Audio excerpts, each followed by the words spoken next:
नमस्कार।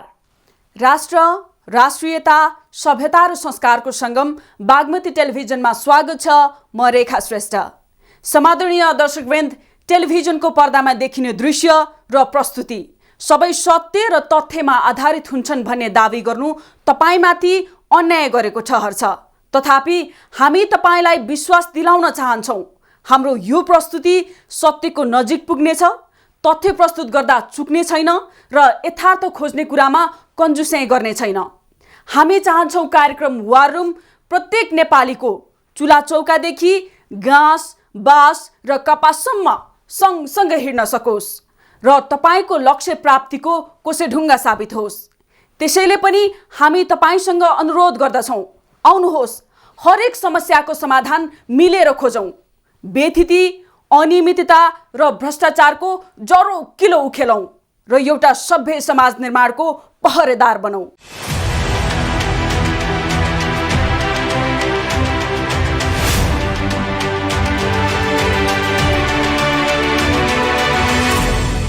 समादरणीय दर्शकवृन्द, मानिसको जीवनयापन गर्न कति सम्पत्ति भए पुग्ला अनि सम्पत्ति आर्जन गर्ने नाममा के उचित के अनुचित?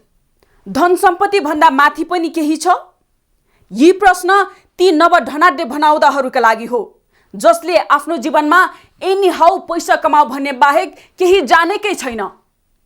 पैसाको लागि इमान, जमान र नैतिकता सबै बिर्सेर गरिने कर्तुत पनि व्यवसाय हुन्छ। पक्कै पनि त्यो व्यवसाय नभएर धन्दाको नाउँबाट चिनिन्छ र त्यस्तो धन्दा गर्नेले जतिसुकै आफूलाई मपाई भने पनि कसैले तपाईँ भन्नेवाला छैन। हो, त्यस्तै एउटा विवादास्पद प्रकरण यतिखेर चर्चामा छ, जुन प्रकरणलाई बतासको छलछाम धन्दा भनेर चिनिन्छ। के हो त यो बतास प्रकरण?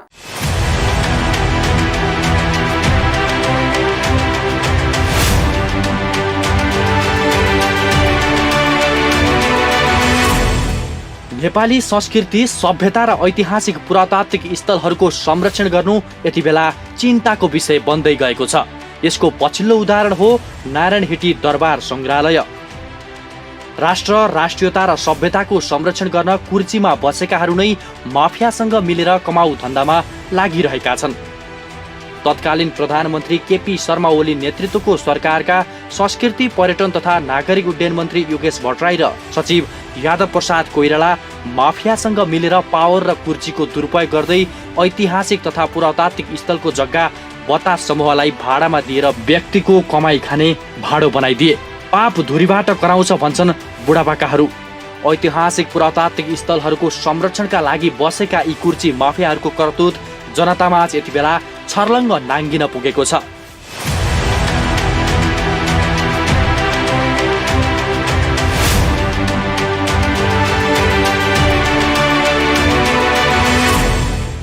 बतास समूह नारायणहिटी दरबार सङ्ग्रहालयमा 1 वर्ष अघि गैर कानुनी रूपमा प्रवेश गरेको थियो। यो समूहले नारायणहिटी दरबारभित्र रेस्टुरेन्ट सञ्चालनका लागि केपी ओली नेतृत्वको सरकारको पालामा अनुमति पायो। 17 पुस 2077 मा बतास समूहको बीपीएस लिजिङ कम्पनी र सङ्ग्रहालय विकास समिति बीच भाडा सम्बन्धी सम्झौता भएको थियो। बतास समूहले नारायणहिटी परिसरको 10 रोपनी क्षेत्रफलमा रहेको भवन र बाहिरको जग्गा महिनाको 2,21,000 रुपैयाँ तिर्ने गरी भाडामा लियो। यस समूहले नारायणहिटी दरबारको मूल गेटतर्फ चिया तथा कफी सप चलाउने गरी अनुमति समेत पायो। सङ्ग्रहालयभित्र रोयल बगैँचा रेस्टुरेन्ट सञ्चालनका लागि अनुमति पाएसँगै बतास समूहले धमाधम संरचना निर्माण गर्नतर्फ लाग्यो।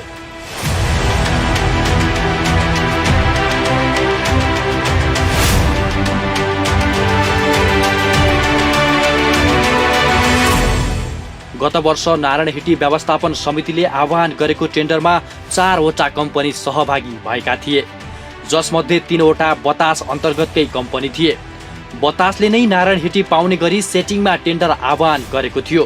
टेन्डरमा सहभागी बतास समूहभन्दा बाहिरको जोकर रेस्ट्रो तथा लन्चलाई भने प्राविधिक रूपमै असफल भएको भन्दै टेन्डर प्रक्रियाबाटै हटाइयो। बतास समूहका 3 कम्पनीलाई प्राविधिक रूपमा सफल बनाएर कम्पनी छनौट गरियो। बतास समूहका बतास एसोसिएट्स, बीपीएस लिजिङ एन्ड म्यानेजमेन्ट र होटल आनन्द टेन्डरमा सहभागी भएका थिए। रेस्टुरेन्ट सञ्चालन गर्न नारायण हिटी दरबारको एउटा भवनका लागि मात्र टेन्डर आह्वान गरिएको थियो। भवनको मासिक भाडा न्यूनतम 2,20,000 निर्धारण गरी टेन्डर आह्वान गरिएकोमा होटल आनन्दले 2,20,500, एसोसिएट्सले 1,60,000 र बीपीएसले 2,21,618 रुपैयाँ कबोल गरेका थिए।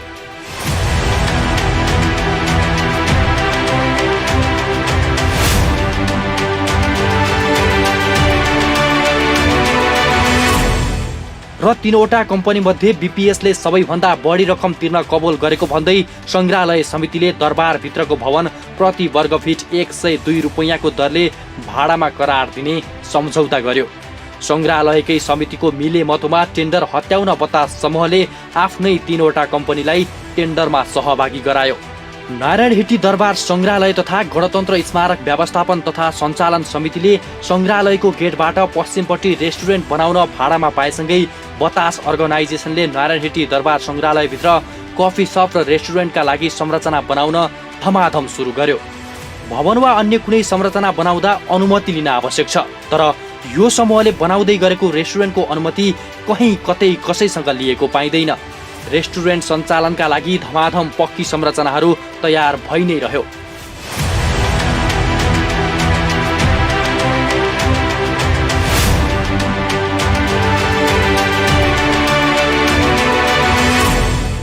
सङ्ग्रहालयमा सहजैसँग सर्वसाधारणले प्रवेश समेत पाउन मुस्किल छ, तर कमिसनकै खेलमा नारायण हिटी दरबार सङ्ग्रहालयभित्रै रेस्टुरेन्ट खुल्न दिने गरी जग्गा भाडामा दिइनु यो जतिको ठुलो अपराध के हुन सक्छ। त्यति मात्र होइन, कमिसनकै लोभमा पशुपति क्षेत्र विकास कोष अन्तर्गतको धर्मशालाभित्र पनि होटल चलाउन सोही समूहलाई दिइएको छ। बतास फाउन्डेसन त्यो समूह हो जो पशुपतिनाथ दर्शन गर्न आउने तीर्थयात्रीहरूलाई खान र बस्न सहज होस् भनेर पाशुपत क्षेत्रमा सञ्चालन धर्मशालालाई पनि होटल आनन्दको नाम दिएर होटल चलाइरहेको छ।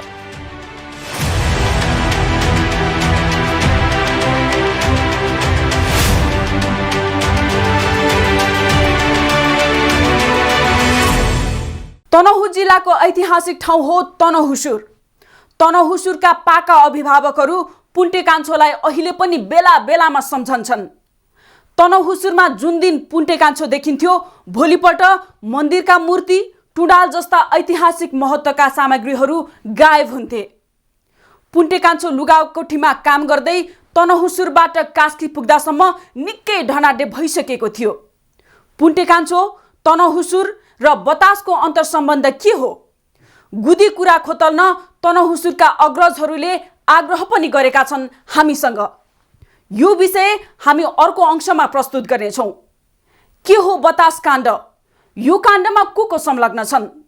ऐतिहासिक स्थल नारायण हिटी दरबार, पशुपतिको धर्मशाला र पाटनको दरबार क्षेत्रलाई व्यक्तिको कमाई खाने भाँडो बनाउन कसको संलग्नता छ? यो विषयमा आउनेछौँ छोटो विश्रामपछि।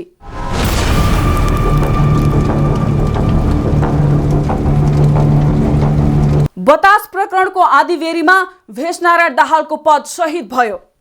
मिली भगतमा गरिएको धन्दा हो बतास प्रकरण। बुढा नीलकण्ठदेखि सिंहदरबारसम्म, तिलगङ्गाको धर्मशालादेखि राजदरबारसम्म भाग शान्ति जय नेपाल भएकै हो। यो घाम जत्तिकै छर्लङ्ग छ। मान्छे चेतनाको उत्कृष्ट जात हो भन्छौँ हामी, तर समादरणीय दर्शकवृन्द, यही मान्छेको जात एउटा धर्मशालालाई होटल बनाउँछ र व्यापारमा रमाउँछ। ऐतिहासिक स्थान र संरचना आफ्नै बपौती जस्तो गरेर दुरुपयोग गर्छ भने अब तपाईँ आफै भन्नुहोस्, उत्कृष्ट जात मान्छे बिग्रिएको कि मति भ्रष्ट भएको? ऐतिहासिक स्थलको संरक्षण गर्नु राज्यको दायित्व हो, तर यही ऐतिहासिक स्थल यति बेला माफियाको चङ्गुलमा परेको छ। पछिल्लो केही दिनदेखि चर्चामा रहेको विषय हो नारायण हिटी सङ्ग्रहालयभित्र बन्दै गरेको रेस्टुरेन्टको, जहाँ केही महिना अघिदेखि धमाधम रेस्टुरेन्ट निर्माणको काम चलिरहेको छ। बतास समूहले निर्माण गरिरहेको रेस्टुरेन्टको भौतिक संरचना निर्माणको करिब आधा उधी जति काम भएको थियो। शेरबहादुर नेतृत्व सरकारका संस्कृति, पर्यटन तथा नागरिक उड्डयन मन्त्रालयका मन्त्री प्रेम आलेले नारायण हिटी सङ्ग्रहालयमा निर्माण भइरहेको रेस्टुरेन्टमा रोक लगाई भत्काउन आदेश दिएसँगै श्रृङ्खलाबद्ध रूपमा बतासका अन्य काला कर्तुत पनि बाहिर आइरहेको छ। नारायण हिटी सङ्ग्रहालय मात्र होइन, पशुपति क्षेत्र विकास कोषसँगको मिलिमतोमा 19 रोपनी जग्गा र त्यसमा फैलिएको 34 करोड लागतको 88 कोठे धर्मशाला होटलमा परिणत भएको समाचार बाहिरिएपछि धर्मशाला भाडा सम्बन्धी विवाद पनि जोडिएको हो। नेपाल भारत मैत्री धर्मशालामा तत्कालीन बतास समूहले 2 वर्ष अघि नै भएको ठेक्का सम्झौता अनुसार होटल आनन्द चलाइरहेको छ। विभागीय मन्त्री प्रेमाले बतास समूहले सञ्चालन गर्दै आएको धर्मशाला भित्रको होटल सहितका संरचना अनुगमन गर्दै छानबिन समितिको प्रतिवेदन अनुसार सरकार अघि बढ्ने पनि प्रश्न पार्नुभयो। पवित्र बागमती र पशुपतिनाथको दर्शन गर्न आउने धार्मिक पर्यटकको सुविधाका लागि बनाइएको धर्मशाला भित्रको सुविधा सम्पन्न होटल अनुगमन गर्दै मन्त्री आलेले छानबिनको क्रममा दोषी देखिएका जो कोही भए पनि कसैलाई नछोड्ने चेतावनी दिनुभयो। यहाँ चाहिँ आउने तीर्थालुहरूको लागि सस्तो सुलभ मूल्यमा उनीहरूले बस्न पाउन्। नेपालका नागरिक, भारतका नागरिक लगायत विभिन्न देशका नागरिकहरूले सस्तो सुलभ मूल्यमा यहाँ बस्न पाउँ भन्ने हिसाबले यो बनेको हो। धर्मशालाको रूप हुनु पर्थ्यो, त्यो नभएर यो त एकदम आधुनिक 7 स्टारको हाराहारीमा मैले यहाँ पाएँ। यो के कमी कमजोरी भएको छ, कसरी टेन्डर दिइएको छ हैन, कसको त्यसमा साँठगाँठ छ, त्यसैको लागि त यो समिति गठन भएको हो। समितिले भोलि प्रतिवेदन बुझाइसकेपछि यो विषयमा तपाईँहरू छर्लङ्ग, तपाईँहरूलाई घाम जस्तो यो घाम छ नि माथि छर्लङ्ग तपाईँहरूलाई हुने गरी हामी तपाईँहरूका माझमा हामी ल्याउनेछौँ। नारायण हिटी संग्रहालय मात्र होइन, पशुपति क्षेत्र विकास कोषसँगको मिलिमतोमा 19 रोपनी जग्गा र त्यसमा फैलिएको 34 करोड लागतको 88 कोठे धर्मशाला होटलमा परिणत भएको छ।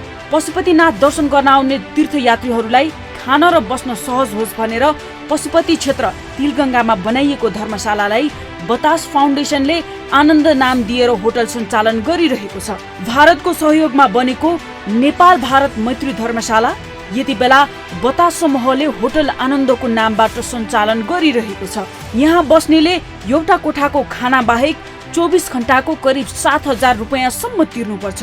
यो धर्मशाला महँगो होटल मात्रै छैन, बतास फाउन्डेसनको निजी कार्यालय, अधिवक्ताको कार्यालयदेखि बतास समूहकै विन्टेज गाडीको सोरुम समेत राखिएको छ। नेकपा एमाले यति बेला प्रमुख प्रतिपक्षमा छ, तर एमाले अध्यक्ष केपी शर्मा ओलीकै नेतृत्वमा धर्मशालादेखि नारायण हिटीसम्म बतासले ठेक्का पाएको हो। यति बेला एमाले अध्यक्ष ओली आफ्नो कालो कर्तुत छोप्न नचाहिँदा हल्ला पिटाइरहेका छन्। केही दिन अघि मात्र झापामा अहिलेको सरकारले नै बतासलाई नारायण हिटी भाडामा दिएको भन्दै अरूलाई आक्षेप लगाई आफूले गरेको कालो कर्तुत चिच्चै ढाकछोप गर्ने प्रयास गरिरहेका छन्। के भन्दैछन् सुन्नुस् त। अहिलेको सरकार त देखिहाल्नु त्यसको मुख कत्रो रहेछ। नारायण हिटी अपलक्क पारिसक्यो।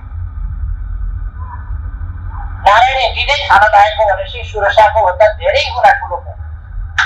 सुरक्षाको मुक्त रामायणमा त रामले पढ्नु भएको अनुमान जति ठुलो हुँदाखेरि पनि 120 कोष उचाइको ठुलो अनुमान हुँदाखेरि त्यो भन्दा पनि 120लाई सर्लक्क निल्न सक्ने 180 कोषको मुखदार थिएन।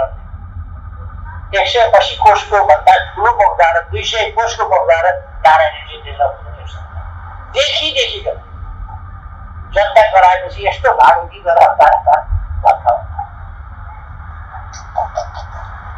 पहिले आफ्नो बत्ती सकाएर अनि अखबारमा सरकार माध्यममा बोलाएर अन्तर्वार्ता लिएर म त केपी ओलीको ज्वाइँ हुँ भन्न लाग्यो। अब मेरो त छोराछोरी देशभरि छन्।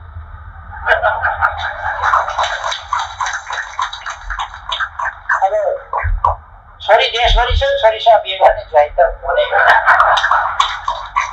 छोरा देशभरि छन्, छोरासँग बिहे गर्ने बुहारी हुने। यस्ता कुरा लिएर आफ्नो भ्रष्टाचार छोप्न खोज्छ। यति मात्र होइन, नारायण हिटी जिम्मा लगाएका तत्कालीन पर्यटन मन्त्री योगेश भट्टराई र बतास अप्रत्यक्ष रूपमा व्यावसायिक पार्टनर नै हुन्। त्यस्तै बतास समूहले पोखरा स्थित गण्डकी संग्रहालयको जग्गा र भवन पनि ओगटेको छ। 10 वर्षको म्याद सकिएपछि 1 वर्ष यता संग्रहालयले पटक पटक ताकेता गरे पनि बतासले छाडेका छैनन्। बरु पहुँचका आधारमा म्याद थप्ने प्रयास भइरहेको छ।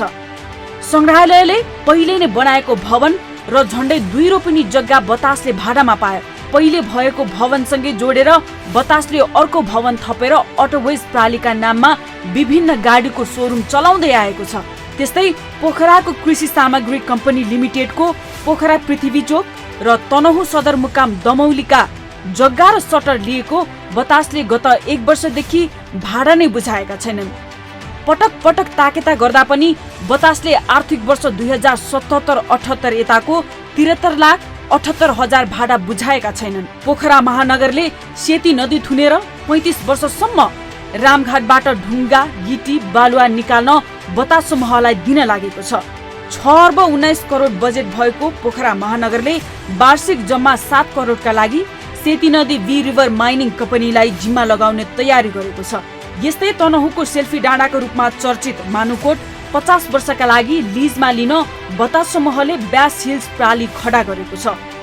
यो कम्पनीसँग सम्झौता गर्न ब्यास नगरपालिकाले अध्ययन प्रक्रिया अघि बढाइसकेको छ। बतास जस्ता व्यापारीहरूको उत्पादन मल जल र विस्तार गर्ने को हुन्? राजनीतिक दल, सरकार, राज्यका अङ्गहरू निरीह र बतासहरू यति शक्तिशाली कसरी हुन सक्छन्? सरकारी सम्पदा र सम्पत्ति हडप्न सफल बतासहरूको संरक्षण कसले गर्छ? बतास सरकारको नेतृत्व गरिरहेका प्रधानमन्त्री शेरबहादुर देउवाका निकटस्थ व्यापारी हुन्। देउवा पत्नी आर्जु बतास कम्पनीका सल्लाहकार हुनुहुन्छ। राजनीतिक दलका नेता र कर्मचारी तन्त्रको गठजोडमा व्यापारीले कसरी सार्वजनिक सम्पत्ति हडप्छन् र हडप्न उद्धत छन् भन्ने यी सामान्य उदाहरण मात्र हुन्।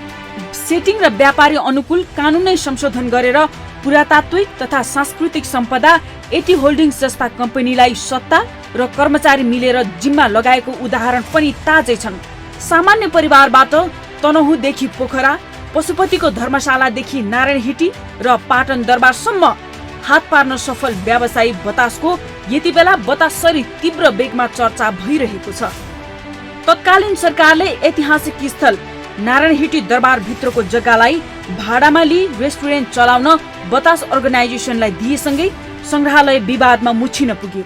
पैसा कमाउनमा आपत्ति छैन, त्यो व्यापारीले राजदरबारभित्र नि रेस्टुरेन्ट खोल्न खोज्नु आपत्ति थिएन, तर रेस्टुरेन्ट खोल्नु त्यत्रो एउटा चाहिँ हाम्रो संस्कृति र हाम्रो पोलिटिकल संस्कृतिको चाहिँ धरोहर भएको ठाउँ, हाम्रो यत्रो इतिहास बोकेको ठाउँमा त्यहाँ उसले खोल्न जान नहुने थियो। त ऊ व्यापारी हो, उसले जान खोज्छ, ओके, उसलाई सबभन्दा पैसा जहाँ पैसा कमाउनु छ गर्न जान्छ। तर कुरा के आयो भने त्यसलाई दिने त्यो परमिसन, उसलाई त्यो दिने कि तिमी यहाँ खोल्न पाउँछ भने त्यो पो सबभन्दा दुष्ट व्यक्ति तिनीहरू पो भए त, तिनीहरू भने त कुलाङ्गारै हुन्।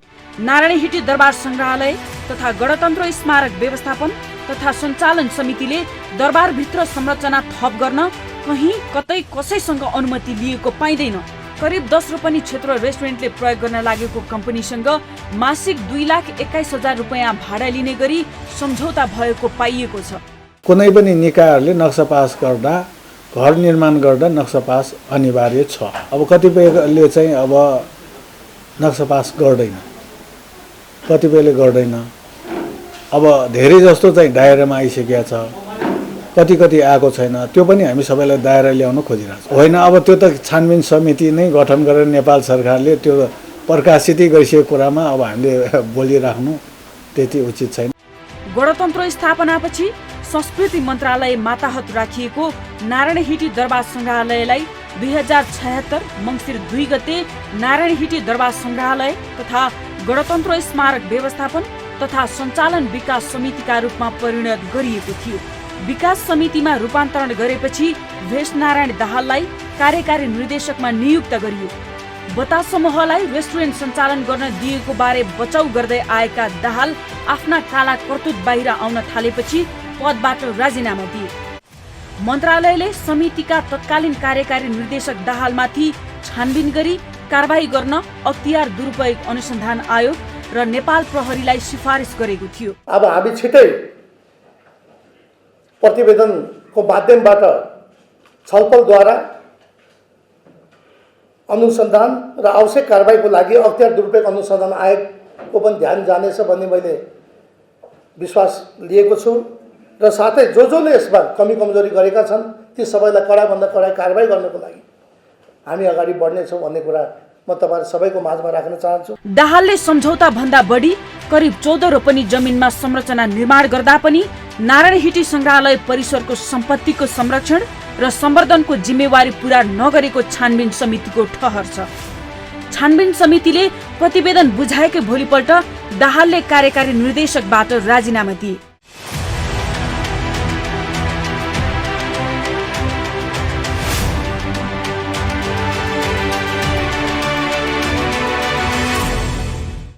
पछिल्लो समय बतास समूहले पैसालाई पूर्ण रूपमा पावरमा बदलेको छ। नारायणहिटी संग्रहालयभित्र आफूले बनाएका सम्पूर्ण व्यापारिक संरचना हटेपछि विज्ञप्ति जारी गर्दै बतास अर्गनाइजेसनले कानुन सम्मत रूपमा भाडामा लिएर सञ्चालन गरेका सम्पूर्ण व्यावसायिक सम्झौताहरू कानुन बमोजिम रद्द गर्न नेपाल सरकारलाई चुनौती दियो। एउटा व्यापारीले ठाडै चुनौती दिँदा पनि कारबाही गर्न सक्दैन सरकार किन? बतास समूह जस्ता समूहले नेता र कर्मचारीहरूलाई कुकुरलाई हड्डी दिए जस्तो हड्डी फालेका छन्, जसकारण आफ्नो इमान र कर्तव्य बेचेका यस्ता नेता र कर्मचारीलाई बतास समूह जस्ता व्यापारीले चुनौती दिनु सामान्य नै हो। राज्यको सम्पत्ति कसको कारण दुरुपयोग भइरहेको छ? किन भइरहेको छ बारम्बार सार्वजनिक सम्पत्तिको दोहन? कर्मचारीले राजीनामा दिँदैमा समस्या समाधान हुन्छ त? राज्यले यस्ता घुसिया कर्मचारीलाई राजीनामा दिएकै भरमा र नेतालाई यत्तिकै उन्मुक्ति दिने हो भने यो जतिको दुर्भाग्य के हुन सक्छ?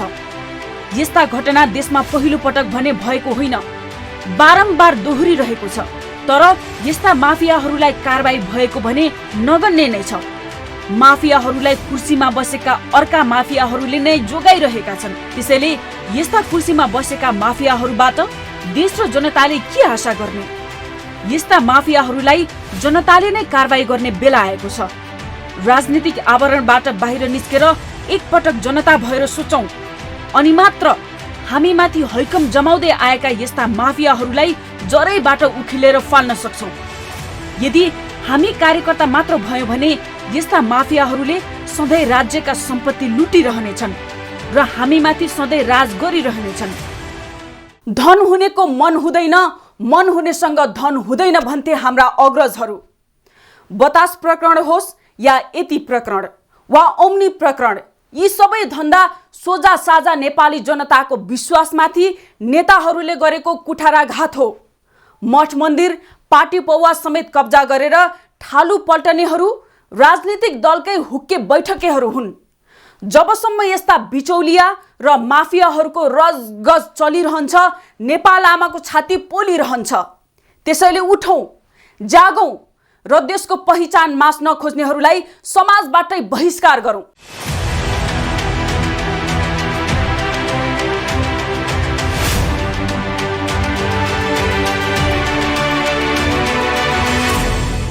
विकृति, विसङ्गति र भ्रष्टाचार हाम्रा दुश्मन हुन्। ती दुश्मनहरूको दोहोलो काट्ने काममा हामी कदापि पछि हट्ने छैनौं। मात्र हामीलाई तपाईको साथ र सहयोग चाहिन्छ। तपाईको वरपर छरछिमेकमा पनि यस्ता विकृति, विसङ्गति र भ्रष्टाचारका गतिविधि भइरहेका छन्। त्यस्तो सुइको पाउनु भएको छ भने हामीलाई सुटुक्क 9851321798 मा फोन गर्नुहोला। हामी तुरुन्त उपस्थित हुनेछौँ। चिन्ता नलिनुहोस्, तपाईको पहिचान हामी गोप्य राख्नेछौँ। आजलाई वार रुम यति नै। अर्को नयाँ विषयका साथ उपस्थित हुनेछौँ। हामीलाई हेर्दै रहनुहोला। नमस्कार।